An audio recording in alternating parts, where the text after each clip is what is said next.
Hello दोस्तों, आज आप सुनेंगे भगवान कपिल का जन्म। एक बहुत बड़े ऋषि थे कर्दम।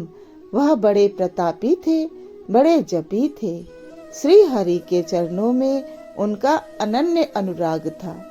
वे सांसारिक सुखों और चिंताओं से मुख मोड़कर दिन रात हरि के प्रेम सागर में डूबे रहते थे। उन्होंने अपने संपूर्ण अस्तित्व को श्री हरि के प्रेम में विलीन कर दिया था। कर्दम के प्रेम और उनकी भक्ति पर हरि मुग्ध हो उठे। वे उनके समक्ष प्रकट होकर बोले, महर्षि, आपके प्रेम और आपके भक्ति ने मेरे मन को विमुग्ध कर दिया है। मैं आपके पुत्र के रूप में जन्म ग्रहण करूंगा। मैं आपको और आपकी पत्नी को दिव्य ज्ञान देकर सदा सदा के लिए अमर बना दूंगा। कर्दम मुनि श्री हरि के चरणों में झुक गए।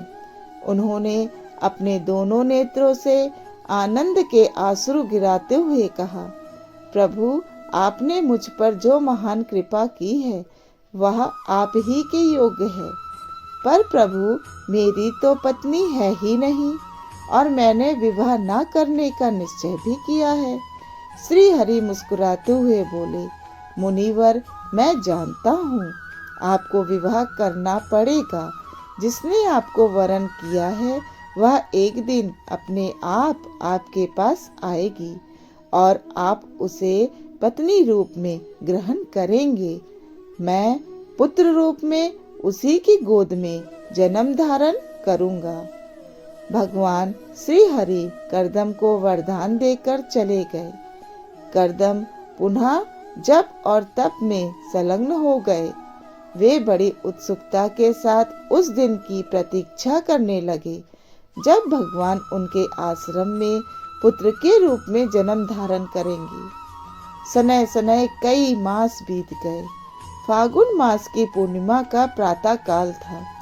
कर्दम प्रातः काल की उपासना से निर्वृत हुए ही थे कि उनके आश्रम में मनु और शत्रुपा ने अपनी पुत्री देवहूति के साथ प्रवेश किया। कर्दम ने उनका स्वागत और उनकी अभिवंदना करके उन्हें आसन पर बिठाया और कुशल क्षेम पूछने के पश्चात कहा, महाराज, मनु आपने मेरे आश्रम में किस हेतु आने की अनुकंपा की है? मनु ने उत्तर दिया, हे महामुनि, आपके गुणों और आपकी विशेषताओं को सुनकर मेरी पुत्री देवहूति ने आपको पति रूप में वरण किया है।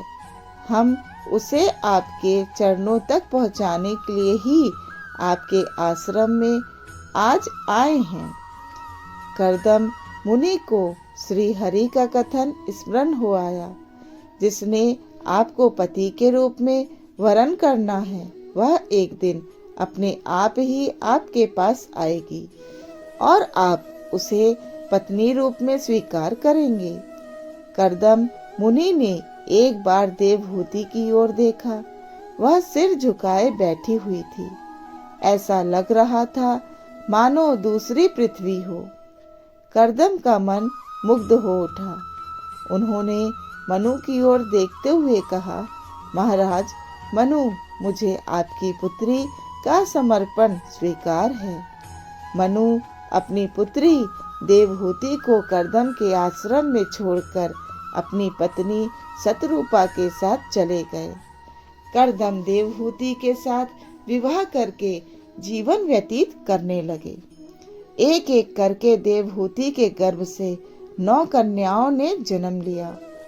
कर्दम का आश्रम चहल पहल से भर गया। फिर उनके मन में विरक्त पैदा हो उठी। वे वन में जाने और संन्यास लेने के लिए उद्यत हो उठे। देवहूति ने अवसर पाकर निवेदन किया, स्वामी, आप तो वन में जा रहे हैं। इन कन्याओं की देख रेख कौन करेगा? कौन इनके लिए वर खोजेगा? पति ही नारी का सुख और सौभाग्य होता है।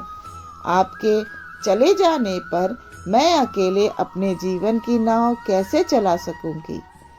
कर्दम मुनि ने उत्तर दिया, देवहूति, तुम साधारण स्त्री नहीं हो, तुम स्त्रियों में सर्वश्रेष्ठ हो। वह समय निकट आ रहा है जब स्वयं श्री हरि तुम्हारी गोद में अवतरित होंगे। उनका नाम होगा कपिल। वे तुम्हें ज्ञान का अमृत पिलाकर तुम्हारे जीवन को धन्य बना देंगे।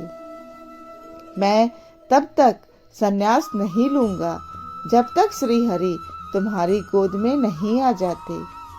कर्दम मुनि ने देवहूति को धैर्य बंधाकर उसे ज्ञान देने का निश्चय किया। उन्होंने अपनी योग शक्ति से एक विमान प्रकट किया और देवहूति की ओर देखते हुए कहा, देवहूति, मैं तुम्हें दिव्य दृष्टि दे रहा हूँ। तुम मेरे साथ इस विमान पर बैठो। चलो तुम्हें लोक लोकों की सैर कराएं। देवहूति ने कर्दम की आज्ञा का पालन किया। वह विमान पर जा बैठी। विमान उड़ चला। देवहूति कर्दम की दी हुई दिव्य दृष्टि से लोक लोकों के अनुमान दृश्यों को देखने लगी। उसने ऐसे दृश्य कभी नहीं देखे थे।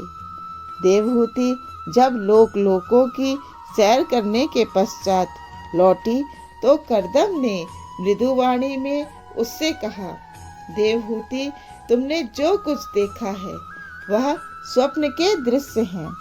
जिस प्रकार स्वप्न देखते ही देखते लुप्त हो जाता है, उसी प्रकार ये सभी लोक लोकादि भी एक दिन नष्ट हो जाएंगे।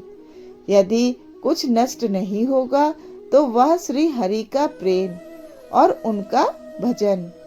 अतः तुम्हें समस्त चिंताओं को छोड़कर श्री हरि के भजन और उनकी आराधना में ही अपना समय बिताना चाहिए।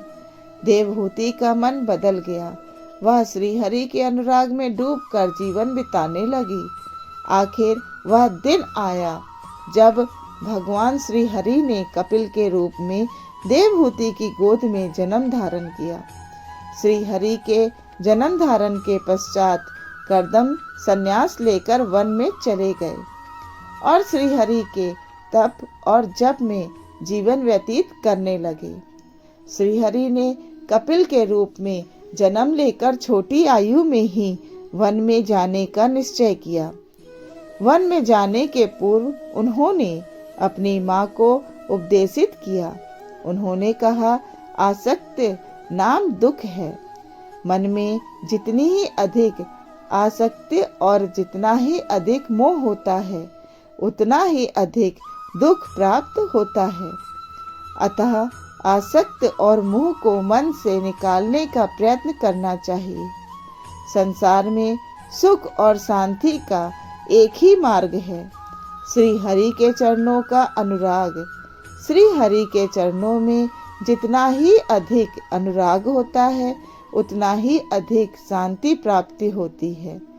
कपिल भगवान अपनी माँ को ज्ञान का अमृत पिलाकर उस स्थान पर चले गए जहाँ आज बंगाल की खाड़ी और समुद्र का संगम है।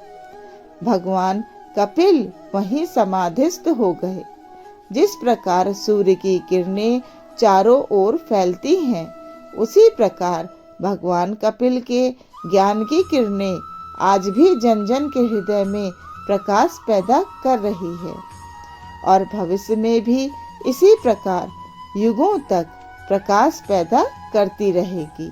धन्यवाद।